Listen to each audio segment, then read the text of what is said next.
Hello and welcome to the Horror Homestead. My name is GiBi, and welcome to the next installment of reading through FNAF books and dissecting them like they're serious literature. Let's go! There's a video in an ongoing series I'm doing where we're going to be going through the stories in the Fazbear Frights series of Five Nights at Freddy's novels, and we're going to justify their existence. In this video, I'm going to summarize, analyze, and then factualize the events depicted in the third Fazbear Frights story, Count the Ways. This is part of a playlist if you haven't seen the first two episodes in this series, and I'm going to continue it until I finish all the Fazbear Frights novels. So now we're going to talk about Count the Ways. But before we do, I need to tell you one important thing. And that's that this story is peak. This is the best book in the series so far. It is by far my favorite one. I think in the case of this story, it's impossible to separate a summary from actual analysis because the text is so dense that those are going to have to be one section. I'm going to summarize and analyze as I go. Alright, so the story starts in media res, which is, I took a film class once for in the middle of the action. It even starts with dialogue. Why, if it isn't Millie Fitzsimmons, silly Millie, chilly Millie, the ice-cold goth girl who's always dreaming of death. I decided that just reading the text straight and not trying to do a Funtime Freddy voice would be best for everyone. I hope you agree. We're told that this voice booms around Millie's dark surroundings, but no other context is given just yet. Millie, our protagonist, who is expertly characterized in this opening line, is very confused. Then, a pair of blue eyes roll backwards to look into the chamber that Millie is in. It tells her that she's inside his belly, in the belly of the beast. Millie says, "So, you're the bear?" And she wonders if she fell asleep after crawling inside the old robot, and if this is a dream. So we've backwards engineered that Millie has entered into a Bear Freddy animatronic, and it is now talking to her. With context clues, we can tell it's Funtime Freddy. Funtime Freddy tells Millie he's going to make her Christmas, because it's Christmas time. And keep in mind that To Be Beautiful, the story that took place right before this, took place in the winter, whereas Into the Pit took place at the end of the summer near the start of the school year. So whether or not these all take place in the same year, we don't know, but at least we have a seasons thing going. Millie wonders if she's actually gone mad, like a character in an Edgar Allan Poe story. Funtime Freddy tells her that he's going to give her what she wants. To kill her, because she's goth and likes dying, but he's going to let her choose how she dies. Millie thinks, fantasies about death were one thing, but this felt like reality. And then the cold opening ends. Cold openings are scenes in TV shows that happen before the credits or the theme song, so this little section happens before the actual start of the story. It's not really a cold open because it is after the title page, but it's a good use of the term here, especially since the word cold is going to be very important in the story going forward. There is constant use of cold imagery throughout the book that we're going to be looking into. Freddy called her Chilly Millie, an ice-cold goth girl. Millie feels the cold, metallic taste of fear in the back of her throat, which is a very cool sentence. This one is just so well written. It is so much better written than the other stories so far.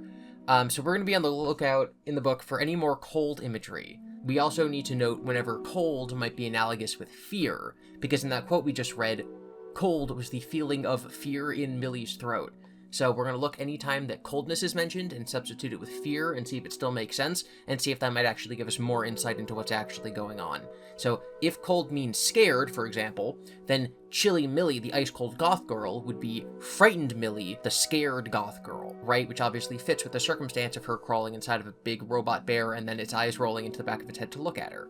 So, in that instance, does replacing cold with scared work? Yes. Does it actually give us more insight? Yes. So we're going to continue to do that throughout the story. Since Edgar Allan Poe was brought up, I think this is a good time to address the title of this story, Count the Ways, which is an allusion to a poem. How Do I Love Thee is a sonnet by Elizabeth Barrett Browning. We're going to be talking about a lot of poetry in this story, including some of Poe's poetry. And so because Poe's poetry was brought up, I'm going to go over the poetry of Browning. So this is her full poem, and then we're going to discuss what it has to do with the story. How do I love thee? Let me count the ways. I love thee to the depth and breadth and height my soul can reach when feeling out of sight, for the ends of being an ideal grace. I love thee to the level of every day's most quiet need by sun and candlelight. I love thee freely as men strive for right. I love thee purely as they turn from praise. I love thee with the passion put to use in my old griefs and with my childhood's faith. I love thee with a love I seem to lose with my lost saints. I love thee with the breath, smiles, tears all my life, and if God choose, I shall love thee better after death. Without getting too into the weeds, this is a poem about love. The author loves someone in all these different manners and ways, and then at the end it invokes the idea of death, as a lot of love poems do, saying that she'll love him even more after death. Freddy is talking in this about love, and he's corrupting it.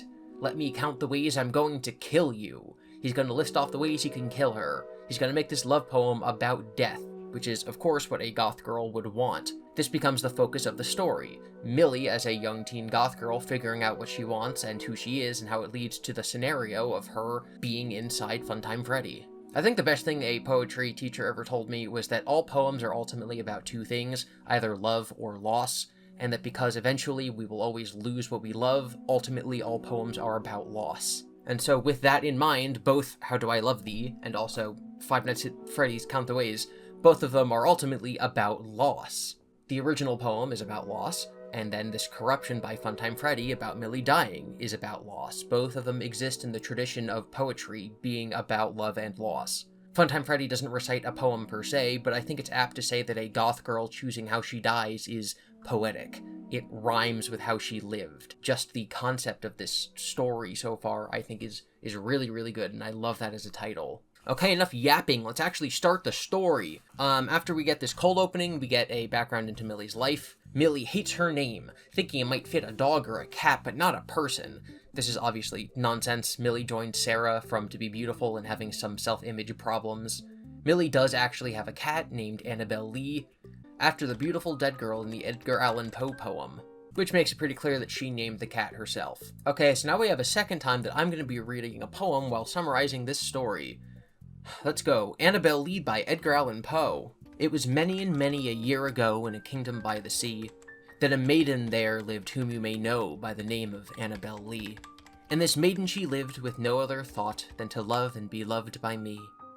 I was a child and she was a child in this kingdom by the sea, but we loved with a love that was more than love, I and my Annabelle Lee, with a love that the winged seraphs of heaven coveted her and me. And this was the reason that long ago in this kingdom by the sea, a wind blew out of a cloud, chilling my beautiful Annabelle Lee. And so her highborn kinsman came and bore her away from me, to shut her in a sepulchre in this kingdom by the sea. The angels, not half so happy in heaven, went envying her and me. Yes, that was the reason, as all men know in this kingdom by the sea, that the wind came out of the cloud by night, chilling and killing my Annabelle Lee. But our love it was stronger by far than the love of those who were older than we, of many far wiser than we, and neither the angels in heaven above nor the demons down under the sea can ever dissever my soul from the soul of the beautiful Annabelle Lee. For the moon never beams without bringing me dreams of the beautiful Annabelle Lee, and the stars never rise but I feel the bright eyes of the beautiful Annabelle Lee. And so, all the night-tide I lie down by the side of my darling, my life and my bride in her sepulchre there by the sea, in her tomb by the sounding sea.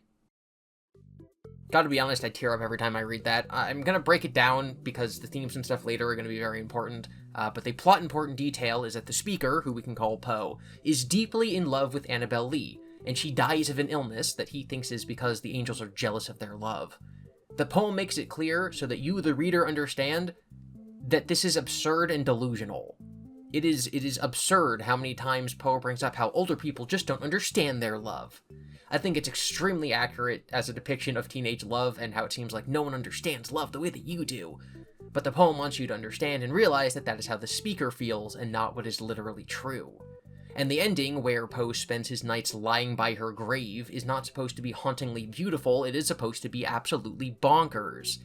But as we'll see in the story going forward, Millie's romanticization of love and death paints her as the kind of person who finds this kind of obsession and delusion as a good thing. This is important to her character arc, and it's important to know that this is where she is when the story is starting. Also, Annabelle Lee dies of cold weather, so that's more cold imagery, cold and killing going hand in hand. In Annabelle Lee, I don't think that its cold is analogous to its fear, but it might be the case that Millie's story, she is a mirror of Annabelle Lee, where she died of cold, and so Millie will die of fear. If Annabelle Lee was chilled and killed, will Millie be feared and speared? I guess we'll find out. Back to the actual story, Millie thinks to herself that her parents naming her Millie is cruel, because they never stop to think about how much it would suck to have a name that rhymes with silly in elementary school. Silly Millie is of course basically the first thing that Funtime Freddy calls her when the story starts. Millie's parents are described as quickly jumping from hobby to hobby, job to job, and have recently taken up jobs in Saudi Arabia, and thus either Millie can move in with them or stay with her grandpa.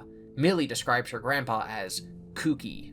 Kooky is defined as strange or eccentric. I'm gonna sound kind of harsh going off on goth teenagers in this section, but it's not from a place of disdain or me actually disliking them, it's just stating the position that the book takes, which is that being goth is a valid expression of oneself, but that people change, and that who you are as a teenager is hopefully not who you're going to be when you're 30, meaning that your outward expression of yourself will likely change, and that's not a bad thing.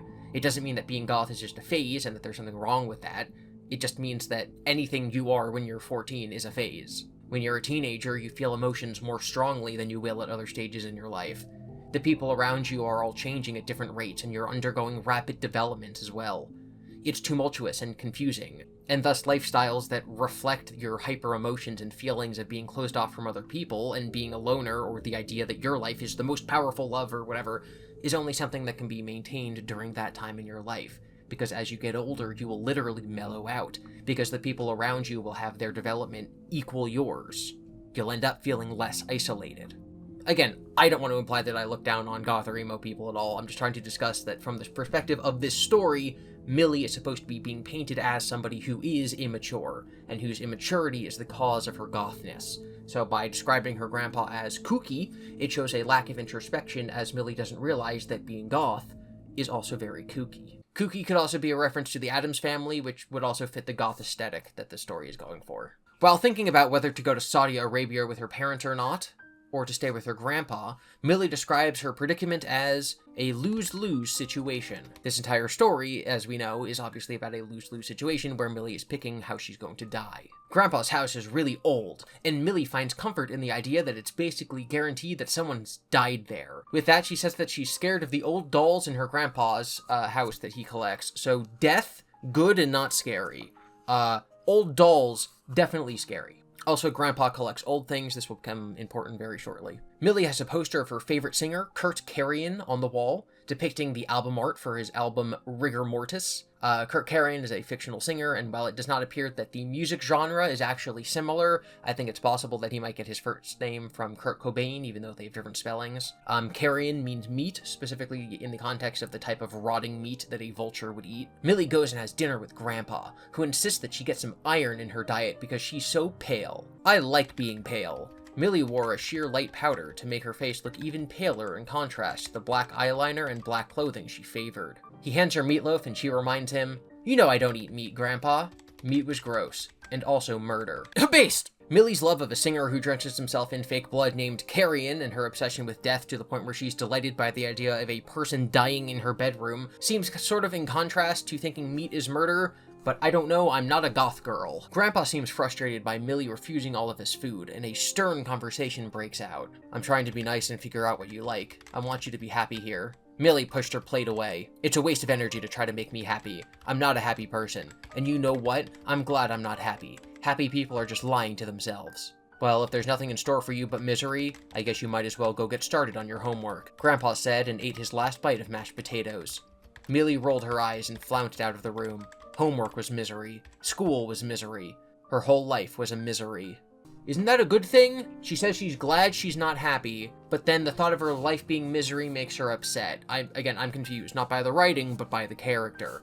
And I think that's kind of the point, because again, Millie is going to go through a change. We're going to see that her current way of thinking is flawed and wrong. But all I can think is like, wow, poor Grandpa. In her miserable room, Millie reads Annabelle Lee, probably missing the point about it being about delusion rather than about death. She also reads The Raven. I'm not going to read the entirety of The Raven, but it's about the speaker sitting in their room in December in front of a dying fire, which reminds them of their lost love. Poe here again calls the lost love an angel, but her name is Lenore. It's not the same as Annabelle Lee. I'm going to summarize it really quickly. He's napping and someone knocks on his door and he gets up and answers it and there's no one there. Deep into that darkness peering, long I stood there, wondering, fearing, doubting, dreaming dreams no mortal ever dared to dream before. But the silence was unbroken, and the stillness gave no token, and the only word there spoken was the whispered word Lenore. This I whispered, and an echo murmured back the word Lenore. Merely this and nothing more. So he hears a knock on his door, and he's like, what if that's my lover come back from the dead? Which is why it says, you know, dreams no mortal ever dared to dream before. Because if you start thinking that that kind of stuff's possible, you're never going to get out of your fantasy life. So he does this, he speaks her name out, you know, daring to whisper, voice out loud what he thinks, what he hopes could be there, and obviously it's not. So then he turns around, and now there's a raven in his room. He thinks it must be intelligent by the way it's sitting so intentionally, and so he asks its name, and it says Nevermore. He asks a bunch of questions, and the only thing the raven can say is Nevermore. He tries to ignore it, but the feeling comes over him that the angels are approaching, so he starts shouting and asking the bird if it was sent there by angels, or God or the devil, and the bird just says Nevermore, Nevermore, Nevermore, over and over and over, and he pleads with the bird, and he pleads to God, and he keeps asking questions, and it keeps responding with Nevermore, which makes him more and more distraught, and then it finally dawns on him that Lenore is gone forever. So the presence of the raven is a result of him thinking that for even a moment it could have been her at the door, and now as a result of the raven being there, he's finally accepting it. And so the poem ends with, and my soul from out that shadow that lies floating on the floor shall be lifted nevermore. So he's never going to be happy again, because he's finally had this epiphany that she's not coming back. At one point he wonders if the raven picked up its pessimistic attitude from a dark master. And while I think that Annabelle Lee is very important as far as it comes to the in-universe characterization of Millie, of our protagonist, as someone who doesn't understand the poem Annabelle Lee itself, I think the raven might have more of a meta importance. The raven could symbolize Funtime Freddy.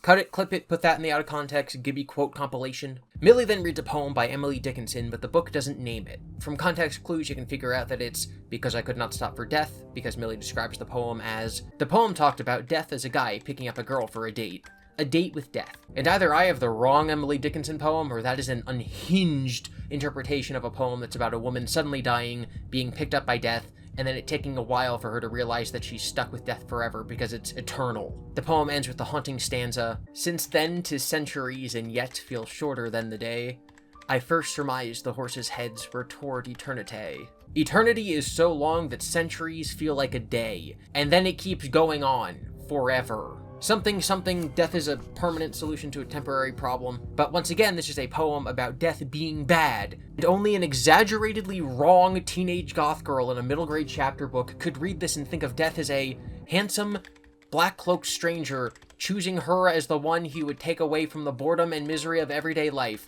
She imagined he looked like Kurt Carrion. Also, a black-cloaked stranger that symbolizes death could be the Stitch Wraith. Millie decides to write a poem of her own. And we're gonna break this one down in detail, so listen up. O death, show me now your ravaged face. O death, how I long for your chilly embrace. O death, my life is such misery that only you can set me free. Let's break it down. O death. The word O can imply a moan of whimsy. O death. Or it can imply the sound of reveling in happiness, like a moan of pleasure. I'm not going to do it. Death is capitalized, so it's a proper noun. Death has a ravaged face. Typically, we'll use ravage in an expression like ravaged by time, ravaged by the wind. It means damaged, disheveled, obscured. Ravaged is also sometimes used in place of the word ravish to juxtapose the feeling of emotional love with the action of love. Ravish means to delight someone with love. So you can ravish someone with roses and gifts. And then in that context, to ravage someone means intense physical love. You might think it's silly to talk about this kind of thing in this context, but this is a love poem we're analyzing, and while I don't think that it's the intention of the author of the book or Millie that they're writing this in any sort of sexual nature, I do think that the use of this imagery can be associated with physical love, and thus it's important to point it out because those associations can help uncover the theme. The next line uses the word embrace, and the final line uses the phrase that set me free. When you're analyzing a poem or writing one, you have to chop them up and see what it would look like if you put this line next to this line, or this one after this one, or you took the second half of this one away. In a literature class, you would refer to this as using a lens, right? Imagine that certain text of the poem is printed in a different color, and so now you're looking at the poem through that colored lens, and so that text is erased. Think about looking at, like, the map of a corn maze through a red lens. Is that a universal experience? Have you gone through corn mazes? I am now going to amaze you all with the power of lenses. Here in front of us, we have this paragraph of these words that we can read. We want a lens that only shows us the words in this section that are related to our chosen topic of cool animals. So we need something to separate your horses from your trains, your dogs from your Shrek the Thirds, a monkey from the concept of infinity, and kiwis from kiwis. Thankfully, by using a colored lens, we can isolate the animals from the other nonsense contained in this message. However, will we do this? Well, if we just run this along, maybe we can uncover some strange words, and if we take it and we expand it to the entire field of words, we can isolate the ones we're looking for: horses, dogs, monkeys, and kiwis. Without this lens, this task would have been much more difficult, of course. So if you put on the sexually suggestive lens, then you're left with moaning the word "oh," the name of the author's love, having a ravaged face, longing for an embrace, saying "set me free." Being set free obviously invokes the idea of a sudden release, like a release of tension in your shoulders. With that said, again, I don't think that it's intended. Later in the book, we're going to be reading another poem that uses a lot of plant imagery, and so I think it would be wrong to ignore the fact that this has some sexually suggestive imagery just because I don't think that that's what it's going for, right? That would be begging the question. That would be saying, oh, it can't possibly be about sexuality, therefore I'm not even going to examine it, because that's not how that works. You gotta start at the beginning and go to the end. When you remove the sexually suggestive lens and you look at other avenues of analysis, we can see that in the second line, Millie refers to Death's embrace as chilly. Death having a cold embrace is a very common image in the English language, but writing the word chilly is especially meaningful in this book because cold imagery keeps popping up. Millie is called Chilly Millie by Funtime Freddy. So chilly and cold in general is now being literally tied to an embodiment of death. We're going to keep a lookout for cold imagery elsewhere in the story. It also fits the ongoing trend of chilliness and fear being interchangeable, because if death has a chilly embrace, then death should have a fearful embrace. But Millie right now does not see that. She doesn't see death as something to be scared of. So she's sort of obfuscating her fear of it by saying cold instead of fear in her poem. In the next line, interestingly, life is not capitalized, so while death is, and there's therefore personified as a person, life is not. Life is just life. It's the act of living. And, as she writes, it is such a misery. Misery, of course, meaning sadness. This line does not end with punctuation, so we continue to the next line, that only you can set me free. Life is such a misery that only death is freeing, which implies that nothing in life can end sadness. The Venn diagram of life and things that aren't sad has no overlap. So this is using a form of logical deduction called modus tollens. Modus tollens states that in a case where it is true that P, it is therefore true that Q, or it is not true that Q, therefore it is not true that P. Like, it's raining, therefore it's precipitating, because precipitation contains rain. It is not precipitating, therefore it is not raining. So Millie's logic is that life contains suffering, the way that precipitation contains the concept of rain. So if living, therefore suffering. If not suffering, therefore not living. What's another way of saying not living? Is death. So if not suffering, therefore death. So death, therefore not suffering. So the only way to not suffer is to be unalive. Like literally she's saying that the only way to not be in misery is to be unalive.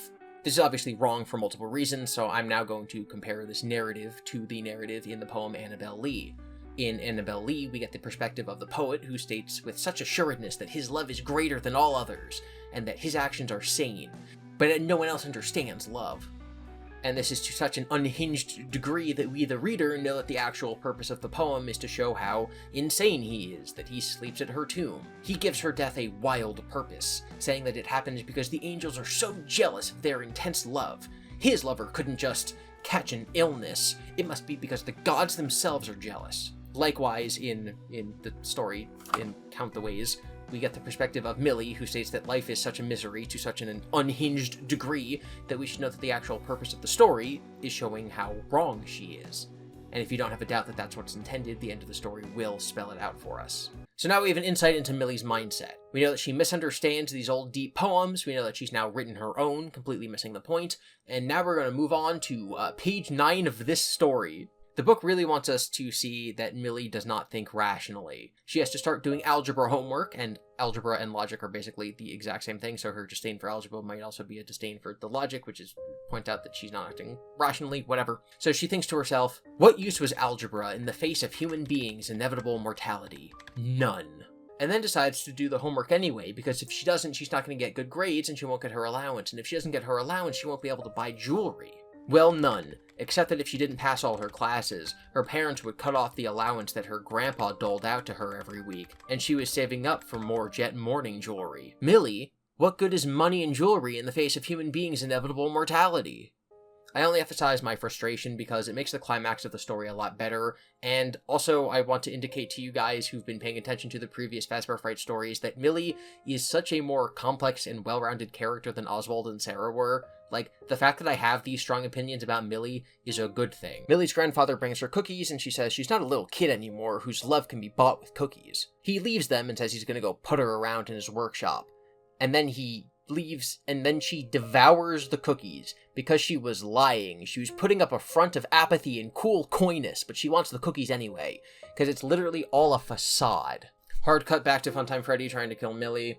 He suggests ways for her to die, including her dehydrating and starvation. Millie says that Grandpa always comes in here after dinner to putter around, which tells us, without telling us, that Funtime Freddy is being stored in his little workshop. We just had a scene where they had dinner, and then afterwards he goes to putter around in his workshop. She's now telling Funtime Freddy that after dinner he will come and putter around where Funtime Freddy is, therefore Funtime Freddy is in the workshop. Have I said that this is my favorite story in the series yet? Because it is.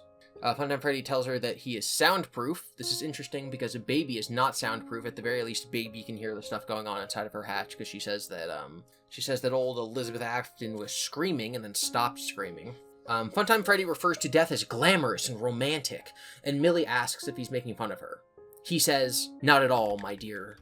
I like you, Millie, and that's why I'm here, to make your wishes come true. So there's the word wish that we're looking for in all of these stories. As the back cover says, your deepest desires have an unexpected cost. Be careful what you wish for. Let's go back. Okay, so it's before Millie gets inside Funtime Freddy. It's 1 week before Christmas, and she's complaining about people saying Merry Christmas and celebrating holidays, thinking that it's just a desperate attempt to invent some happiness in the face of life's utter meaninglessness. Well, they couldn't fool her. All of these books are morality tales. And while, again, the book states that its moral is to be careful what you wish for, I think that empathy is probably one of the real morals of the story. Millie thinks that people are trying to fool her into enjoying life by telling her Merry Christmas, but having empathy and being able to put herself in those people's shoes would have allowed her to realize that celebrating holidays does make people happy, and therefore, even if she disagrees with doing it, her not participating in it is removing their joy. If misery is a bad thing, which Millie certainly seems to think it is, then she's aware that she's spreading it. And so she should realize this and then not do it anymore. There might also be something in there about rejection of religion leading to nihilism, but that might be too deep for this story. The next scene, we see Millie in school, and she's getting picked on by a blonde girl and her equally blonde friends. I'm going to keep pointing this out because Millie's going to keep talking about blonde girls. The blonde girl calls her Dracula's daughter, because one time she was reading the book Dracula, and a kid went, hey, she's reading about her dad, and so the name stuck. The book goes into great detail about her real parents, and I think the subtext from this section is actually really, really neat. We get some direct insight into Millie's childhood, but again, it's subtext. It's not something that's directly stated in the book. So we're now going to read about Audrey and Jeff Fitzsimmons, and I'll show you what I mean. The Fitzsimmonses were kind of a joke in the town, famous for their tendency to start projects with great enthusiasm and then abandon them. So prior to this, all we knew about them is that they left Millie to go off to work in Saudi Arabia. So, did they abandon Millie? Let's see if their other projects might have something in common with Millie. They had bought a rundown but once beautiful colonial home, and had thrown themselves into refurbishing it. They had kept it up for about 3 months until they ran out of time, money, and energy. The most talked about thing, though, was the exterior of the house. Paint was expensive. Painting was exhausting. As a result, the front of the house was painted beautifully, but the back and the other side were still covered with old, flaking white paint. Millie's mom said nobody would notice. It was like when people arranged the Christmas tree so the ugly side faced the wall. People noticed. So they bought a house and then fixed it up just enough to present the front of the house to the town, but they didn't follow through with it. Millie isn't exactly a half-painted house, but you can see this as her parents doing half of a job raising her, with the back of the house being her time now with her grandfather. This is the part that they're not finishing. They're not finishing raising her. The grandfather is doing it. So while she was goth when she was living with her parents, we'll see from the rest of the story that the worst part of her life is going to happen under the care of her grandfather. While I do love Millie's grandpa and think he's very sweet, the fact are that his interactions with her are ultimately what lead Millie to ruin. Let's keep looking at Millie's parents. People also noticed the Fitzsimmons' inability to keep a steady job. Millie's parents were always coming up with some new scheme that finally was going to bring them the success of their dreams. One year, her mom was making candles and selling them at the farmer's market, while her dad started a nutritional supplement store that closed its doors after 7 months. After that, her mom and dad started a store that sold yarn and knitting supplies, and they might have made a go at it if either of her parents had known more about yarn and knitting. And then they bought a food truck, even though they were both terrible cooks. Millie couldn't understand how her parents could remain so optimistic with failure after failure, but they did. They attacked each new project with huge enthusiasm, and then after a few months, both the project and the enthusiasm fizzled out. That sounds extremely exhausting in general, and so I can kind of see how Millie ended up the way that she is. She sees failure in her parents, constant failure in her parents, and since she herself never had the enthusiasm or the energy to go through with these projects, all she sees is people being exhausted failures. The result of trying is failure and mockery.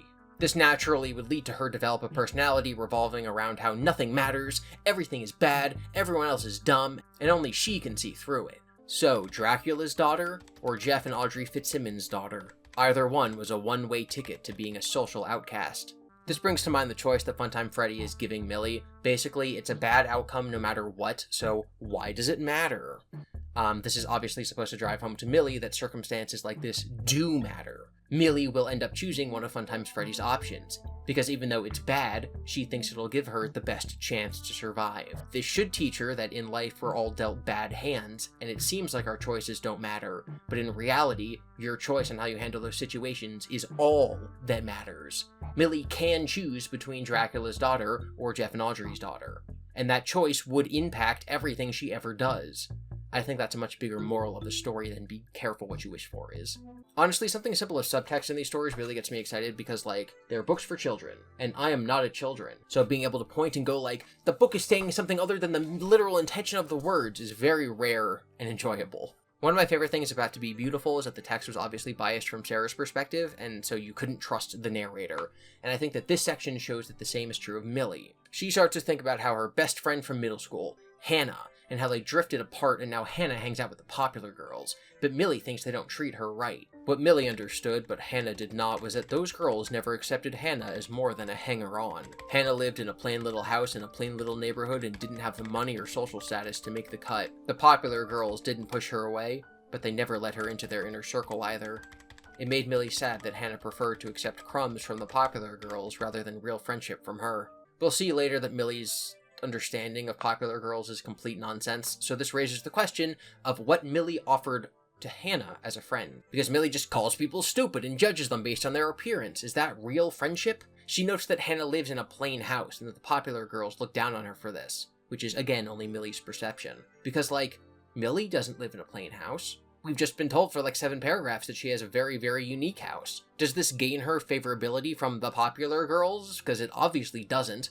So why should Hannah have to choose between crumbs for the popular girls and Millie's real friendship? Is it actually real friendship that Millie is giving? Is Millie the one telling her to choose between the two? Why can't she be friends with both unless it's Millie who's cutting her off? Millie says they drifted apart, but Hannah hanging out with the popular girls seems like a normal thing to desire. You want to increase your social status. You want to be friends with the charismatic and cool people. Whereas Millie is now full-blown goth at age 14. If they drifted apart, it's probably because Hannah went, like, a little bit this way, and Millie went, like, way over here. But again, Millie doesn't take responsibility for things like this, and as we'll see later, she's a very skewed perspective on other people, and she judges them based on their appearance. Also, I gotta ask, because all these books read like Disney Channel high school movies, where there's popular blonde cheerleaders and whatever, like, was anyone's high school experience actually like this? Did the popular blonde cheerleaders run the school? Were the popular kids the rich kids? Like, is this real? Is this real anywhere? It was certainly not like that in my high school. I think the most popular girl in our school was our valedictorian, and she was also literally one of the nicest people I've ever met. Millie is at lunch, reading the Poe book, Tales of Mystery and Imagination, specifically the story of the fall of the House of Usher. If there's a thematic link between that story and this one, I couldn't find it. I think the author's probably just naming different Poe stories at this point. Also, these stories and these poems and these whatevers are all in the public domain, so the whole, like, what copyrighted characters can the Fazbear Entertainment use whatever argument that we had in Into the Pit does not apply here. So a cute, cool guy named Dylan comes over, and he sits next to her. And by cool, I mean his ears are pierced and he's wearing a black leather jacket. So Millie thinks he's cool. Because real vegetarians find nothing cooler than leather jackets. Millie, you traitor. Millie then bully flirts with him, by which I mean she is sarcastic in a playful way, to the point that she's even surprised that she's joking around with him, and she's not being, like, stoic and cool and aloof with this guy. Dylan tells her that he thinks it's cool that she's reading Poe, and then recommends that she reads H.P. Lovecraft. He says, "I love the old scary writers," which insists that we examine that in the context of this story. If the old scary writers are Edgar Allan Poe and H.P. Lovecraft, are the new scary writers Scott Cawthon? Millie puts down her book to talk to Dylan, which can be interpreted as her pushing away her stoicness and depression and bleak outlook in order to interact with Dylan. So because of Dylan. She will then go on to continue to do this again because of Dylan, because he's going to make her happy. Dylan recognizes the kind of earrings Millie is wearing as Jet Victorian mourning jewelry, and even knows that they weave the hair of dead people into the jewelry. Millie says that she loves them, but they're expensive. Millie doesn't seem to recognize that this is a form of materialism, which I pronounced wrong. Millie doesn't seem to realize that this is a form of materialism, which is something that she hates seeing in other people, but it's fine when she does it. The bell rang, signaling that lunch period was about to end. Dylan leaned toward Millie and half-whispered, "Do not ask for whom the bell tolls." "It tolls for thee," Millie finished. Where had this guy come from? Toledo, sure, but how is he so sophisticated? To which I wrote in the margins of the book, "Yeah, okay, because there is no such thing as a sophisticated 14-year-old. Dylan says he wants to eat lunch with her tomorrow, and Millie smiles, which raises the question of if her feeling happiness now makes her uncool in her own eyes. Of course it doesn't, because her worldview is paradoxical, hypocritical, and inconsistent, and it makes no sense, but it is further characterization of her. She's genuinely the strongest character in any of these books. We cut back to Funtime Freddy, who says he might freeze Millie to death, which is more cold imagery. Millie was shivering, not from the cold, but from fear. This is once again an indication that we should substitute cold and fear throughout the story, which we will of course continue to do. Funtime Freddy tells Millie that he spent a lot of time in a scrapyard, and that her grandpa found him. So this tells us he was probably in the same scrapyard as Eleanor, so Millie might live near to Sarah. It also tells us that Grandpa is not a Henry or a William parallel who built Funtime Freddy, he just found him and likes to tinker with old things. Millie asks why he's doing this, and Funtime Freddy says he enjoys killing. This is an interesting character trait for him. Obviously, he and Baby are both designed to kill, as opposed to the other animatronics who I guess have more random personalities like wanting to be a big star, or wanting to eat things, or being a video gamer if you're Toy Freddy. But Funtime Freddy enjoys killing. This makes Millie begin to rethink her attitude on life. I almost wish this was later in the story, because we're going to then get flashbacks to Millie in the midst of her, like, depressive goth mindset. So having her have this epiphany now is kind of like retreading old ground. After Funtime Freddy threatens to kill her, to grant her wish, she thinks, Millie suddenly realized that she had spoken of death, written about it, but it had always been just an interesting idea to play with. She never intended to take any action to make it a reality. But I don't want to die, not really. Self-actualization, Millie. If you think it, it'll happen. If you think you want to die, so then you get dead. It's how it works. Millie is happy because Dylan is in her life now, so she actually eats the spaghetti that Grandpa made for dinner. She twirls the spaghetti on her fork absent-mindedly, which brings to mind, like, absent-mindedly playing with your hair when you're in love. I miss having hair. I used to have really, really long hair. I used to be in love, too. Grandpa notices her happy demeanor, but Millie assures him that she isn't happy. She just had a less stinky day and tells him about her conversation with Dylan. Grandpa starts to reminisce about how he had a nice conversation with her grandma one day in high school, which led to them dating, which led to them getting married after college, and then she died young, in her 40s. Millie compares this to Annabelle Lee, and so in the margin next to this I wrote, "Hey, that's my job." This next section is a doozy. Grandpa starts to recite the poem Annabelle Lee, and Millie is like, "Whoa, I didn't know you've read Poe, Grandpa." Grandpa was a math person. She didn't expect him to know anything about poetry. Grandpa then tells her that he loves Poe, and he probably loves a lot of the same writers that she does, and then he basically ends her whole career. "I know you like Poe because he's dark and spooky. and it's easy to romanticize death when you're young and it's so far away. But Poe didn't write about death because he thought it was romantic. He wrote about it because he lost so many of the people he loved. Grandpa gets what we should get from Poe, which is that it's not good to dwell on loss and death, but Millie only likes the aesthetic of it. Now, this is me eating crow, or raven. Pause for laughs, pause for laughs. Because I said that I didn't like her realizing at the end of the last Funtime Freddy section that her thoughts were faulty and having her epiphany moment. But I do think it's interesting that we're now learning that Grandpa spelled all this out to her a week before she actually had the epiphany. We're reading it second, but by reading it second, we're learning that she should have figured it out a week ago, which actually makes it even more tragic. Like he says, it's easy to romanticize death when you're young and it's far away. But by the time she's inside Funtime Freddy a week from now, it's not far away, so she stops romanticizing it. Grandpa was right, but we learned he was right before he said it. I wonder if it's structured this way to make it more obvious to the audience. Anyway, this next part made me really laugh. You've never experienced that kind of loss, Millie. It changes you. He blinked hard. You know, for years after she died, friends were always trying to fix me up with other women, but it never worked. She was the only one for me. Millie had never really thought about Grandpa's feelings before, how he must have felt when Grandma got sick and died, how lonely he must have been after she was gone, how he might still be lonely now. That must have been hard, she said. Losing Grandma? Grandpa nodded. It was. I still miss her every day. Well, thanks for dinner, Millie said. I guess I'd better get started on my homework. No one else has brain rot like I do, but this sudden change of tone and the abrupt end to this scene makes me think so much about the Sonic fanfiction Bionic the Hedgehog, in which Sonic had a brother named Bionic who gets lost in a parallel dimension when they're kids, and Sonic then represses this memory until he's older and his uncle tells him about it, and then he cries, and then he just goes home. I'm not explaining this right. There's a dramatic reading and animation that some loser on YouTube made a few years ago. I'm gonna play it now so that you agree with me. Watch this and tell me you don't get the same vibes. You tried to save him, but didn't succeed in saving him. Sonic said, "Well, thanks for telling me, but now I remember it. I feel so sad." So after he stopped crying, he said, "Goodbye," and went home. Grandpa nodded. It was. I still miss her every day. Well, thanks for dinner, Millie said. I guess I'd better get started on my homework. It's literally the same thing. Okay, so Millie does her homework and reads Annabelle Lee and sees it now as a story of love instead of death, although I'll counter that love and death are not opposites. So Millie might still be getting the wrong idea about trying to get this kind of thing. The main point is that now she's letting love into her life because of her conversation with Dylan, which is reminiscent of the obsessive delusional nonsense in the poem that she read. She had one conversation with this boy, and now it's changing her entire outlook. That's the same kind of the old people just don't understand our love attitude that the character in Annabelle Lee has. We then cut back to Funtime Freddy. I think, Millie said, sniffling, that when I said I wanted to die, what I really wanted was to escape. I didn't want death, I just wanted my life to be different. Changing a life for the better, especially when the world is such a mean, rotten place, it's much easier, and ultimately much more satisfying, just to snuff it out. This is obviously a very dark thing to put into a kid's book. Funtime Freddy's line of reasoning is an actual reason that people do take their own lives.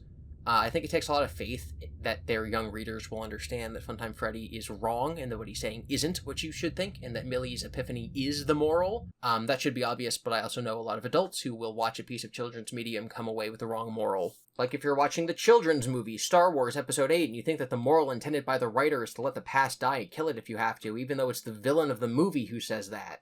You can't always take reading comprehension for granted, so I think that if you're going to have Funtime Freddy say this without being verbally challenged by another character in the narrative, it is important that Millie spills out the refutation of this point on the same page in the text. Right? It's a risky move, but they took the risky move safely. Funtime Freddy explains impalement and describes the forest of impaled people that Vlad the Impaler had to threaten people, specifically mentioning how sometimes people didn't die from the impalements, so they would just live, staked to the ground in the woods until they die. These books can be pretty graphic. More graphic than Goosebumps. Definitely more graphic than Goosebumps. During this time, Millie is still regretting her life choices and wishing that she could be rescued. This is like one of the 5 stages of grief bargaining. She says that she would even put on a Christmas sweater if it would make her family happy, as long as they rescue her. Flashback to Millie at lunch with Dylan. She had taken special care with her appearance this morning, choosing a lacy black top and a jet Victorian mourning necklace from her small collection. Her face powder enhanced her pallor, and her black eyeliner had the perfect cat-like effect. What if Dylan didn't show up? What if she had gotten all dressed up for nothing? What if, as she'd always suspected, life offered no possibility of pleasure or happiness? So Millie got dressed up for Dylan, thinking that he offered her pleasure and happiness. Obviously, getting dressed up for someone would fit Millie's description of being vain. It's also interesting that she's playing up her gothness in preparation for the possibility of pleasure and happiness.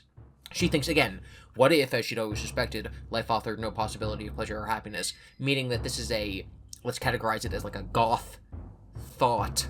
The internet's ruined that sentence. Let's put that as a depression idea.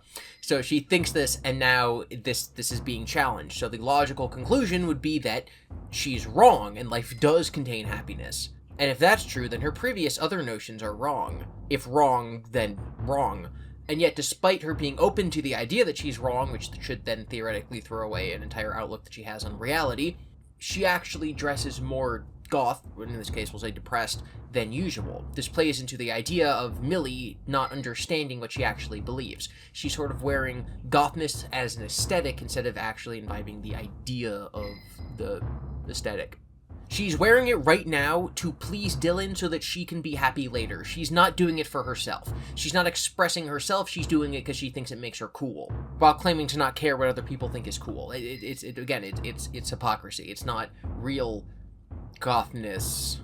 It's like her taking the cookies after her grandpa left. She's only pretending. She's putting on an air. She's putting on a front of being coy. It's a lie. Just like with this, it's a lie, because on the inside, Dylan does make her happy. It's just a lot of internal conflict. Basically, she's just 14. Dylan shows up and gives her a Lovecraft book, which makes her smile again, and she's now happy. She thinks that boys usually aren't this thoughtful. She must mean boys as in, like children, as opposed to men, because obviously her grandpa is thoughtful, Edgar Allan Poe is male, so it's not like men stink, it's that boys are dumb. And again, yes, 14-year-old boys are dumb. And as we are learning, 14-year-old girls are dumb. 14-year-olds are dumb. She reads Lovecraft in her room that night. It was the perfect gift from Dylan to give her. Millie wasn't a flowers and candy kind of girl. And yet Millie is a roses and cookies type of girl. Like, in other words, she's a girl. She rejects candies and flowers because that's what society tells her girls want, and so she has to constantly and consciously reject them because she doesn't want to be like those girls. She's not like the other girls, but she does like sweets. She does like roses. The most stereotypical flower that a girl can like is roses, and she likes those. She just thinks that she doesn't like them in the context of romance because she thinks that she's not stereotypically feminine, but like on purpose, but in reality, she is. Her aesthetic conflicts with her nature. A lot of her strife is entirely coming from within herself. She's saying, I don't want to be like other people, but I am, and so that causes a problem. I would never want to be 14 years old again. She then takes out her computer, and instead of Googling poems about death, she Googles poems about love. She reads the poem that contains the phrase, count the ways, and so now she thinks that she understands love. I guess this also implies that this is her first crush, even though she's 14. I'm not sure how normal or not that is. Millie then writes her second poem, which of course we're going to break down and contrast it with her first poem. So that was written when she was the most sad. This is now being written when she is in love. So she's in love with the boy that she met yesterday and has had 2 conversations with, and so now this is the kind of poem that she's going to write. Also, she's writing this in a black leather journal. What happened to meat is murder, Millie. I bet you eat gelatin, you fake vegan. So she's also writing... Is that a knife? What is this, scissors? What are you going to do with scissors? Is it because you want to act out the events of this poem? Okay, you can do that. You clipped away the black thorny vines that twisted around my wounded heart so it could beat and feel relief from pain. You are the gardener who wakes the plants from the gray, chilly death of winter so that they can blossom again like my heart, a slow blooming blood-red rose. Okay, so you is obviously Dylan. He's freeing her from pain. But it says she has a wounded heart. From what?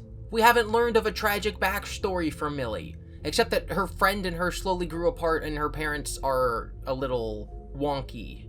Kooky. Quirky?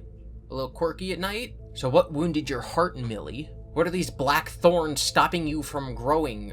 Stopping your heart from beating?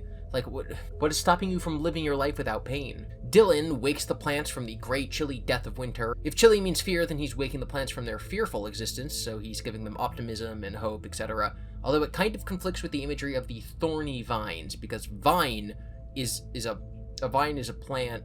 My read is that Millie is intending on her heart being the rose, right? So it's slow blooming because she's young, in love for the first time. The garden is her entire body, her existence, her being, her life. So the rose is just her heart, and then the garden and all the other plants is all of her. And so the thorny vine is the hardship in her life. So it is an aspect of her, so that's why it's a plant, but it's the aspect of her life, all of her is life, that is difficult. I think the only difference between bloom and blossom is that blossom refers to flowers growing that then will go on to bear fruit, whereas fruitless flowers bloom, so roses bloom and strawberries blossom.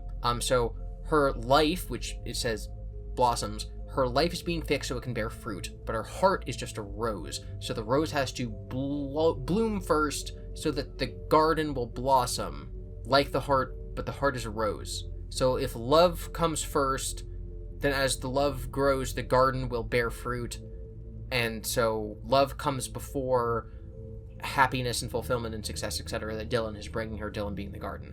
Okay, I read that like 7 times, and originally I hated it and thought it was a mixed metaphor that didn't make any sense. Now I actually kind of like it. Okay, so now I have to compare this to the first poem. Death, the character in the first poem, is a non-specific entity, right? This is before that she really knows Dylan. So she's obviously implying it to be some version of like a male lover, right? So once again, she used cold imagery. Oh, death, show me now your ravished face. Oh, death, now how I long for your chilly embrace. Oh, death, my life is such misery that only you can set me free. Being set free before was being set free from life, which was synonymous with death. But now she's free of the thorns, which means thorns and life aren't the same thing. Hardship and life, strife and life aren't the same thing. Her modus tollens from earlier is now not the logic is faulty, but the facts of the matter were faulty, because she was saying that life and hardship are the same thing when they're not. She's actually more alive now because of love. Love is the cure to these hardships. It's what makes life worthwhile. It fights off fear and coldness and death, etc. That's what these 2 poems, spread across Millie's character development, are saying. However, this is all happening before Millie has her epiphany inside of Funtime Freddy later. So she's having this realization internally, but she won't be able to vocalize it until she's actually faced with immediate death, which is interesting. When faced with death, she values death. When faced with love, she values love. When faced with death after feeling love, she values love. That's what the story is saying, and I also agree with that outcome. I think that love is very interesting because I think love is the only force in the universe that is actually infinite, right? Like you can love 2 things without devaluing your love for the first thing. You don't love your mom 50% and your dad 50%. You love them both 100%, which shouldn't make sense, and yet it does. You know, love is in the same category of other abstract concepts like the enormity of the universe or time or God. And if you think of the universe as like, the universe is this infinitely large bowl, and then love is like the soup, the broth that goes in the infinitely larger bowl. And everything else you would ever experience in life, whether it's like hardships or happiness or whatever, are like little matzo balls or like the little strands of noodles that go in the soup. And even though those can be big and take up a lot of space, they're still basically non-existent compared to the infinite vastness of the broth and the bowl, which are love in the universe, right? That's my metaphor. Soup metaphor. And that's why Millie, after feeling love, is no longer tempted by death, even though, as we will learn, she does lose this love. Alright, back to Five Nights at Freddy's. She read the poem back to herself and sighed with satisfaction. The next section jumps forward to Funtime Freddy talking about ways of killing her, saying if he electrocutes her, then her heart will cease working and she'll die. I do not think it's a coincidence that this section is him talking about her heart when the last section was about what the metaphor of her heart in the story actually is. We then flash back again. It's Saturday. Millie goes to the public library. Dylan is there. Oh my god, how serendipitous. He recommends that she read the story The Lottery, and he watches her, she reads it, and then laughs when she's shocked by the ending. So now we have to talk about The Lottery. The Lottery is a short story by Shirley Jackson, published in 1948. I had to read it in school, and I hated it. That is right, even me, Mr. Reads too much into poems and symbolism, hates some classic books. It wasn't until researching this for this video that I actually realized a lot of people don't like that story. It's probably for the same reasons I don't. So the story, The Lottery, spends a lot of time setting up this lottery that happens in the center of town. Think the reaping from the Hunger Games. Except you're not supposed to know that it's a bad thing, so I guess the Hunger Games kind of retroactively it spoils this story. The lottery is held every year on June 27th, which I think is a coincidence. I think. So the MCI happened on June 26th, and then William was caught the next morning, so William is caught on June 27th. I do not think Scott was referencing the lottery when he wrote that into FNAF 1. Everyone gathers around town. There's a box, and in the box are slips, and one slip has a mark on it. So then the heads of household all go up, and they all draw from it, and if you get the slip with the marking on it, then you win the lottery, right? So the family that wins has 3 kids, so a mom, a dad, and 3 kids, and the mother is protesting, and the little boy is all happy, and he goes up and he grabs his thing from the box. He's like, I'm a little kid grabbing a thing from a box. And then the middle girl goes up and draws it, and her friends in the crowd are like, oh, I hope that she doesn't draw it because she's our friend. We don't want her to draw it. So then the mother draws the winning ticket, and it's like, no, and then the crowd throws rocks at her and stones her to death. Dylan says, I want to see the look on your face once you finish reading the first short story in that book. They sat at a table across from each other and read in companionable silence. Millie loved talking with Dylan, but being quiet with him was nice too. She read The Lottery with a growing feeling of suspense, and when she got to the ending, Dylan laughed. You're reading with your mouth hanging opened, he said. It's the ultimate surprise ending, isn't it? It really is. Okay, but is it though? One of the reasons that people like it is because it's about how vestigial traditions can be harmful, right? It's clearly about how it's bad to have a tradition for tradition's sake, especially when there's something bad about the tradition, right? The tradition is that you pick one person and you kill them. And they do it because they've always done it that way. There are parts of the tradition that they leave out and no longer do, but they keep the worst part, which is the stoning to death. I'm going to read you some selected passages from The Lottery to just drive home that this is the point. The original paraphernalia for the lottery had been lost long ago, and the black box now resting on the stool had been put into use even before the oldest man in town was born. Mr. Stummers spoke frequently to the villagers about making a new box, but no one liked to upset even as much tradition as was represented by the black box. At one time, some people remembered, there had been a recital of some sort, performed by the official of the lottery, a perfunctory, tuneless chant that had been rattled off duly each year, but years and years ago this part of the ritual had been allowed to lapse. There had been, also, a ritual salute, which the official of the lottery had had to use in addressing each person who came up to draw from the box, but this also had changed with time. They do say, Mr. Adams said to Old Man Warner, who stood next to him, that over in the North Village they're talking of giving up the lottery. Old Man Warner snorted. Pack of crazy fools, he said. Listen to the young folks. Nothing is good enough for them. Next thing you know, they'll be wanting to go back to living in caves. Nobody work anymore. Some places have already quit lotteries, Mrs. Adams said. Nothing but trouble in that, Old Man Warner said stoutly. Pack of young fools. Although the villagers had forgotten the ritual and lost the original black box, they still remembered to use stones. So yeah, even in 1948, you had old people complaining that young people aren't keeping up with traditions, that they just don't want to work anymore, and then you had young people complaining about old people complaining about young people. My issue with this story, and mainly its inclusion in Five Nights Past Freddy, is that I don't think that the characters, Millie and Dylan, reading the story would react this way, because they do live in a society and a culture that doesn't really value tradition for tradition's sake anymore, because they do live in a society that is post the Hunger Games. I don't think she'd be reading the story like, wow, this seems like a really cool lottery, I wonder what the awesome prize at the end is going to be, and then get to the end and be like, whoa, a twist ending, it's actually a bad thing.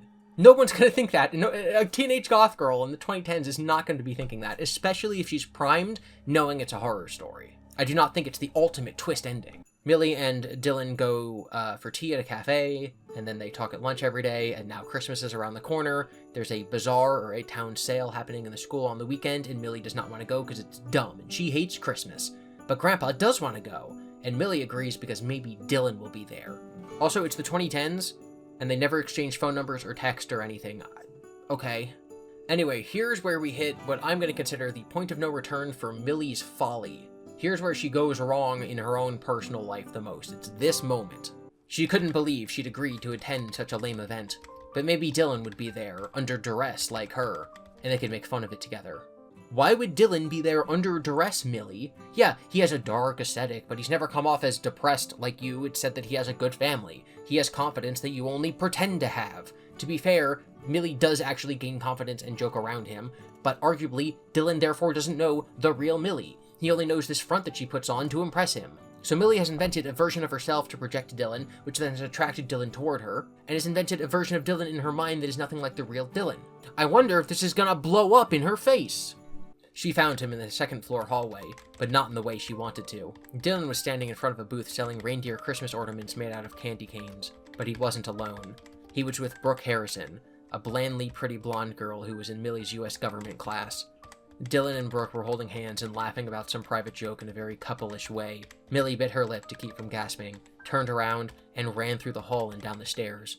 She had to find Grandpa. She had to get out of there. "Where's the fire, Dracula's daughter?" some random kid asked her. She didn't even bother to process who it was. They were all the same anyway. Oh no, so Dylan has a girlfriend. Dylan actually likes going to this stupid school bazaar thing and selling candy canes. And his girlfriend is blonde?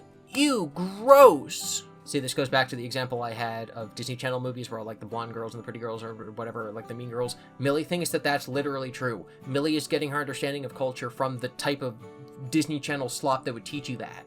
What I do also think is interesting is that in To Be Beautiful, it was like the smart character who was like, oh, all the cheerleaders are stupid. But like, no, the moral of this story is that no, being blonde and a cheerleader does not make you a bad person. You shouldn't judge people on their appearances. So it doesn't matter which story it's from, you shouldn't do that. You shouldn't do it in real life either, not just in Five Nights at Freddy's. This is something you can learn. This is a good moral lesson. You can learn from the Scare Bear game, right? Okay? Don't judge people based on their appearances. Millie thinks that being part of a counterculture makes her smart, based solely on her own arrogance. So she thinks Dylan is smart because he wears a black leather jacket and likes Edgar Allan Poe. Therefore, he must be as like dark and depressed as her. But she learns that Grandpa likes that stuff too, and she never stops and thinks, oh, maybe that means Grandpa's cool. No, she can look past Grandpa having this cool thing to think he's not cool, but then that's the only thing that Dylan has, and it makes her think that he is cool.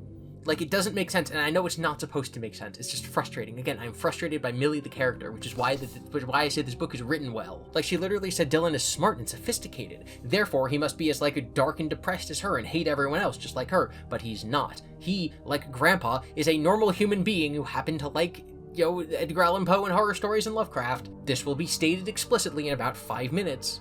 The tears weren't stopping. Millie looked out the window and tried to ignore Grandpa. He couldn't possibly understand. Nobody could understand, especially people who got excited about Christmas sweaters and cookies and all that fake happy stuff they filled their minds with to ward off their fear of death. Oh yes, the fake happy stuff, like celebrating winter feasts like we've done for thousands of years. That is fake happy stuff as compared to real things like jewelry you bought on eBay. There's a paragraph that's just Funtime Freddy talking about boiling her alive. I'm very, very glad that Millie doesn't have any narration during this part, because I think it would have been too much of like a pause in the narrative to have her then talk in the future segment part while we're in the middle of her undergoing her big transformation in like the present day part. We then pick up the story Monday at lunchtime. Millie's mad because Dylan sat across from her and didn't say anything. I would think you would want to sit with Brooke, Millie said. Brooke has a different lunch period than me. He obliviously dipped a nugget into his ketchup puddle and popped it into his mouth. Dylan, I saw you, with her, at the bazaar last night. You were holding hands. You were clearly together. Wait, Millie, did you think you and I were dating? Millie swallowed hard and told herself not to cry. You noticed me. Brought me a book. Took me out for tea. Of course I thought we might, in the future, date, I mean. Millie? Everyone notices you because you dress like a goth girl. You stand out on purpose. You're defined by wanting to be noticed. I know that what she means is that he saw the real her. But he didn't, because the moment he sat down across from her in the first chapter part, she immediately started acting like a different person. All the while, she's rejecting who she truly is, a person who likes cookies. So if she's rejecting who she truly is, and then on top of that is acting like a different person, whilst claiming the whole time that she doesn't want people to notice her, she's now upset that he doesn't know that... She's a walking contradiction who isn't expressing herself and is simultaneously shouting to be noticed, who is upset that she got noticed by someone, who then didn't follow through. Like, do you owe someone something for noticing them? Justice for Dylan, man. He did nothing wrong. You know I'm enjoying a well-written story when I'm yelling at one of the characters. Right, Dylan apologizes for potentially leading Millie on, and then Millie says, Dylan, you told me I was the only cool person you met at this school. I did, but that was my first day. I've met other cool people since then. Like Brooke? Millie's voice dripped with sarcasm. What, you don't approve of Brooke? Dylan said. She's blonde and basic, Millie said. No need to mince words. The truth was the truth. Have you ever had a conversation with her? Dylan asked. Do you even know what she's like? Had Millie ever heard Brooke say anything? She was quiet in U.S. government class, Millie assumed, because she had nothing interesting or important to say. I've never talked to her, Millie said. I don't talk to just anyone. Dylan shook his head. Well, Brooke isn't just anyone. She's smart and well-read and nice. She wants to be a veterinarian. Why does it matter what color her hair is? The fact that Millie has such a high opinion of herself, while also hating herself, is just so being 14. Millie, I'm disappointed in you. You, of all people, with your black wardrobe and black eyeliner and black nail polish. It seems like you'd know better than to judge a person based on her appearance. You don't like it when people do it to you, and yet you're guilty of the very same crime. I'm pretty sure that's called hypocrisy. He stood up. I think this conversation is over. I wrote, that's my job, next to this paragraph of the book, because, yep, that's what's going on. I also think it's obvious that by this conversation is over is another way of saying that, like, this relationship, this friendship is over. Millie fell for the blonde girls are dumb or basic meme. She also fell for the dark brooding people are cool and smart meme. So she must think that other people have the same thought, that, like, blonde people are dumb and then, like, goth people are smart. So she wants to come off as goth because she thinks goth people are smart, but she's not really goth, which is why she has to, like, pretend to fit the aesthetic, again, going back to the cookies thing. She's doing it for other people's benefit and not her own, because she wants other people to think she's cool, while she's also simultaneously rallying against people who are, like, cool. She's criticizing them for doing what's cool. Like, again, she is a hypocrite. Dylan's correct. And again, it fits with the nonsense and to be beautiful about, like, cheerleaders are stupid. Like, okay, yeah, don't judge people. The joke whenever you have a teenager character like this in fiction is to go, the parents are like, it's a phase, and the teenager's like, no, it's not a phase, Mom. And yeah, being goth isn't just a phase, but being 14 is a phase. It's a phase of your life you're going to pass through, and if you happen to be goth at 14, you probably won't be when you're older. I talked about this earlier. That would be a bad thing if at 30 you're the same person you were when you were 14. It's not inherent to being goth, it's inherent to being young, which is something the book is going to great lengths to show, which is why it would be so tragic if Millie were to die young. Christmas is getting closer. Millie's mood is grim. The cold temperatures and gray skies and the stripped bare trees all matched her emotional state perfectly. So she's cold, and everything's dead, cause it's winter. But again, cold and fear should be interchangeable.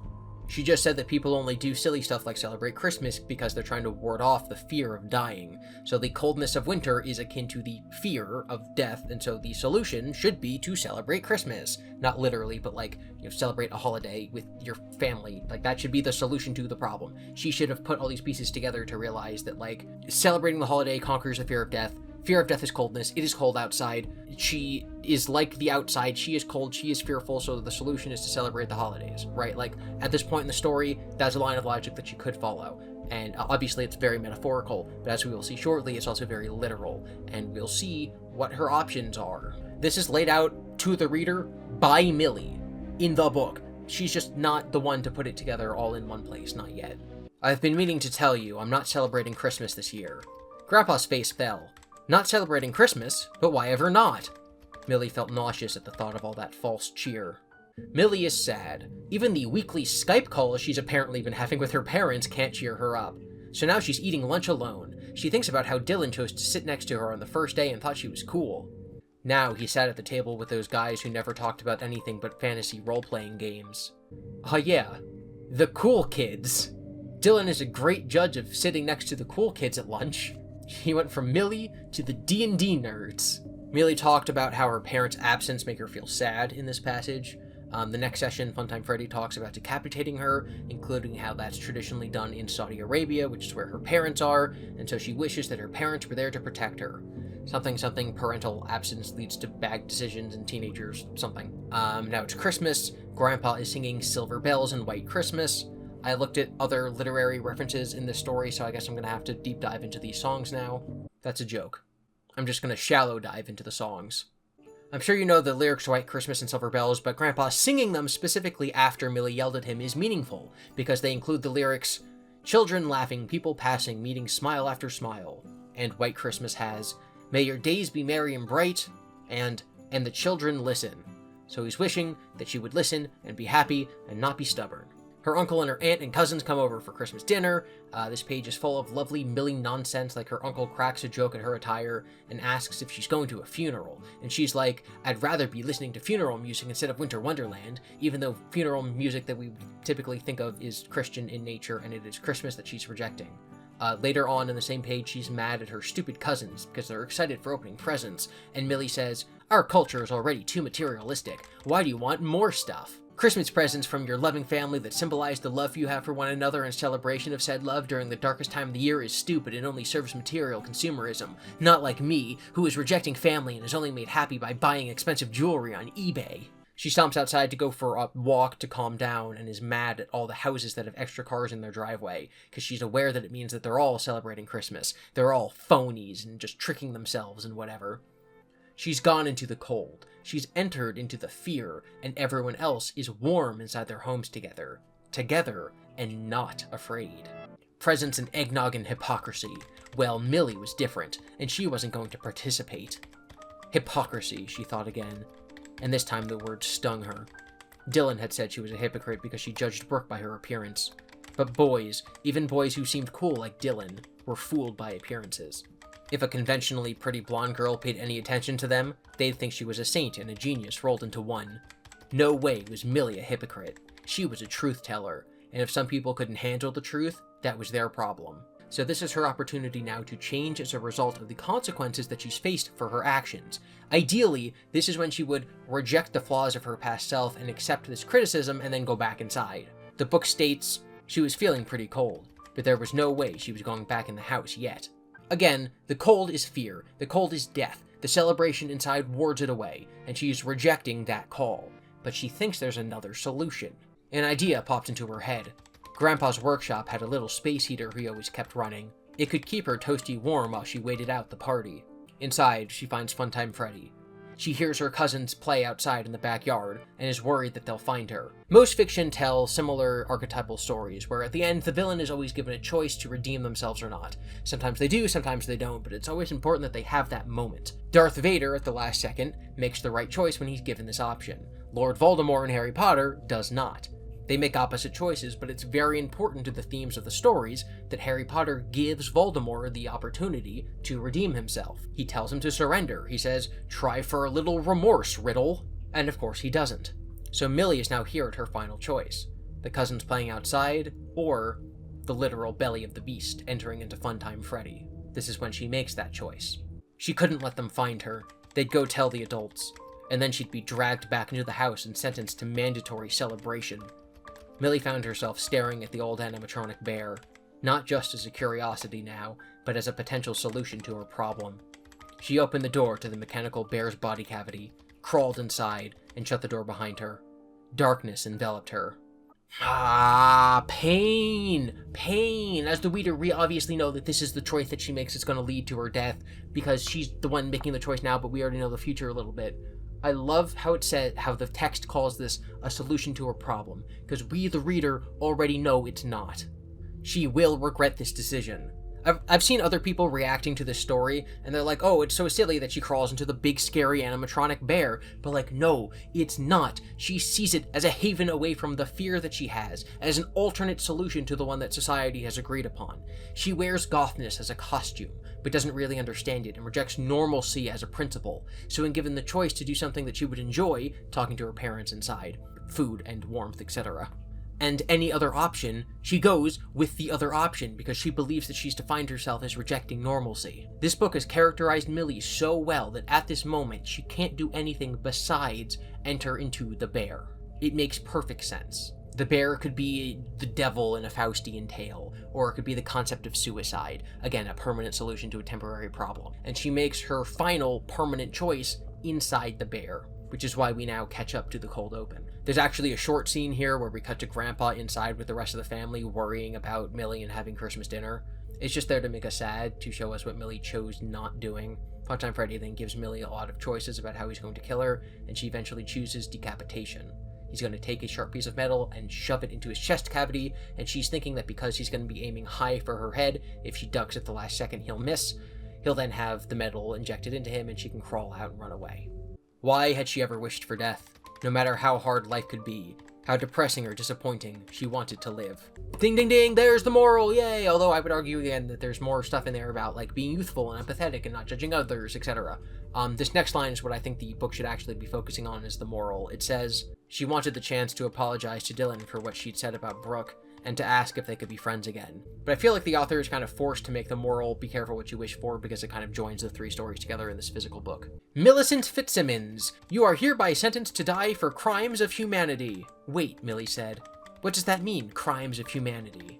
You, the voice said, have been rude and quick to anger. You have rushed to the judgment of others. You have been insufficiently grateful to those who have shown you nothing but love and kindness. The voice was right. Different incidences of her own rudeness and ingratitude played in her head like scenes from a movie she didn't want to see. Guilty as charged, Millie said. But why are those crimes I have to die for? Those are crimes that everybody's guilty of from time to time. True, the voice said. That's why they're crimes of humanity. So once again, that's the moral. That's what Millie did wrong. Don't do those things. That's why you're reading the story, right? But I think it's important to note that she's basically calling herself normal, or that Funtime Freddy is basically calling her normal, saying that everybody does these things. Funtime Freddy is the only person in the entire story who has called Millie normal. She's a normal human. Yeah. We then get this very loaded line, but if there's something all humans are guilty of, then why do I have to die for them? Something, Jesus. Because, the voice said, you're the one who crawled into my belly. So even though everyone does bad things, again, as I keep saying, all 14-year-olds are dumb, the reason Millie is going to die is because she made the one final step away from her redemption and into the bear. She was given ample opportunities, and this was the last chance she had, and she chose to physically enter into the scary animatronic bear. If she had made one single other choice along the steps, she was faced with something, she made the wrong choice. Faced with something, made the wrong choice. Faced with something, made the wrong choice. If any one of those steps she had done the right thing, she would not be in this circumstance. She would have been spared. I'm now going to read the entire end of the story aloud. Whimpering, Millie made herself as small as she possibly could in the bottom of the cavity. If she got out, she was going to make it a point to be nicer to Grandpa. He really had been good to her, taking her in and putting up with her moods and teaching himself how to cook all those vegetarian recipes. In the spirit of the French Revolution, the voice said, I will now do a countdown in French before releasing the blade. Un, deux, trois. Quick as a shot, the blade sliced through the chamber. Grandpa brought out a platter of sugar cookies and set them on the coffee table. I'll be right back with the hot chocolate, he said. In the kitchen, he finally broke down and called Millie's cell number. Her phone rang from the pocket of her jacket that was hanging on the coat rack in the hall. Oh well. She would come back when she felt like she'd proved her point. He hated to think of her being outside without a jacket, though. It was pretty chilly out there. Grandpa poured 5 cups of hot chocolate and topped them each with a generous handful of mini marshmallows. He carried the steaming cups on a tray into the living room. Who's ready for presents? He called. I am, Cameron shouted. I am, Hayden shouted even louder. Do you think we should wait for Millie? Sherry asked. She's not celebrating Christmas, remember? Rob said. Why should we wait for her if she's decided to be a brat? Grandpa didn't like the word brat being used to describe Millie. She wasn't a bad kid. She was just a difficult age. She would come around. He crouched under the Christmas tree and arranged all her presents in a big pile, so they'd be there for her when she came back. So we don't know if Millie made it out or not, but we do know that in the end, Grandpa still has hopes that she'll come around, which obviously means return inside, but come around typically also refers to someone coming around to your way of thinking. So he has hope, and still does, that she will eventually agree with him. What he doesn't know is that her fate has already been sealed. It's beautiful, it's obviously really sad, it's also extremely disturbing that this family is having a nice Christmas dinner, and the granddaughter is dead next door in the shed, and that Grandpa's gonna go looking for her and eventually find her decapitated body inside of his workshop. That's obviously just insanely dark.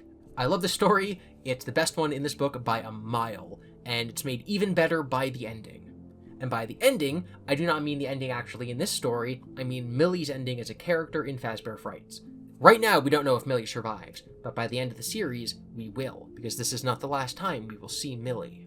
If she does live, then it's a great story about accepting her condition and finally escaping the negativity and the cold, as symbolized by Funtime Freddy and the cold winter night. If she dies, then it's an even better story about forgiveness, etc. I went over all that earlier. But what a later story does is give Millie an ending that will then tell us what the story was about. So even though this segment is over, the discussion of Millie will return. we're going to move on to the next section where we talk about the FNAF lore in this book. Funtime Freddy is very old, years old by the time the story takes place, which is in the 2010s. He was found in a scrapyard, so Millie likely lives near Sarah and all that stuff. Funtime Freddy is soundproof. Funtime Freddy can fit a 14-year-old girl comfortably inside of himself. I do not think it's possible that Jeff Fitzsimmons is Jeff from Into the Pit. I'm pretty sure that's impossible given what we know about those characters. Dylan could be the Dylan from Into the Pit, the one who bullies Oz, but I don't think so. Millie's Dylan is 14, and the other Dylan was slightly younger. We'd have to know exactly when the stories take place. It does help that argument that Dylan is new in town in Millie's story, so it could be the same person. I'll keep a lookout for it. Millie doesn't seem to know anything about Freddy or Fazbear Entertainment or literally anything. Freddy's is never mentioned in the entire story. She does not recognize Funtime Freddy as a Freddy's character, so there's not really anything to learn in that department. There's really no evidence for or against Frights fiction in this story. It's just a story. I find it very hard to believe that this is literally canon, given that Funtime Freddy would have to have gone through the events of Sister Location, where he becomes part of Ennard, and then goes and becomes Molten Freddy, and then survives FNAF 6, Molten Freddy gets burned, and now somehow he is back into his normal Funtime Freddy body in a scrapyard, which is then in Millie's grandfather's shed, and he does nothing. Like, it just doesn't make any sense. For Frights fiction, however, it does make sense, because it is public knowledge that Funtime Freddy exists. He was rented out in the Circus Babies entertainment and rental service. His blueprints were also available to be viewed by other employees of Action Robotics. We see in the intro cutscene in Sister Location that other people have looked over the schematics and blueprints, meaning the fact that Funtime Freddy had this big chest cavity is public knowledge. So I could see Fazbear Entertainment being like, hey, people are scared of this Funtime Freddy thing and thinks that he ate people. Maybe you write a story where a girl willingly goes inside his chest cavity. That way, people think the story is that it's her fault and not our fault. And that is Count the Ways. It's the best story so far, and it's definitely the best story of Into the Pit. Or is it?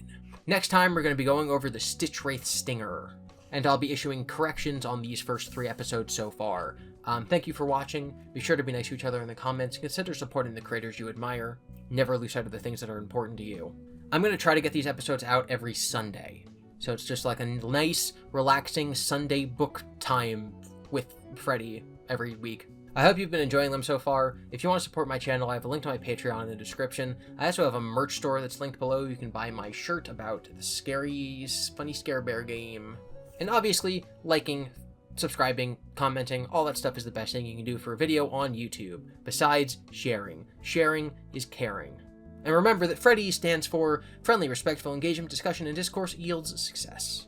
Also, none of you have found the secret Easter egg in my too long FNAF video yet. I'm going to keep bringing it up until someone finds it. You don't need to go to any other channel, you don't need to do anything, no numbers to call, no one to contact. It's just an Easter egg about that video. No one's found it, and as I keep saying, if you do find it, you'll know. I will see you next time.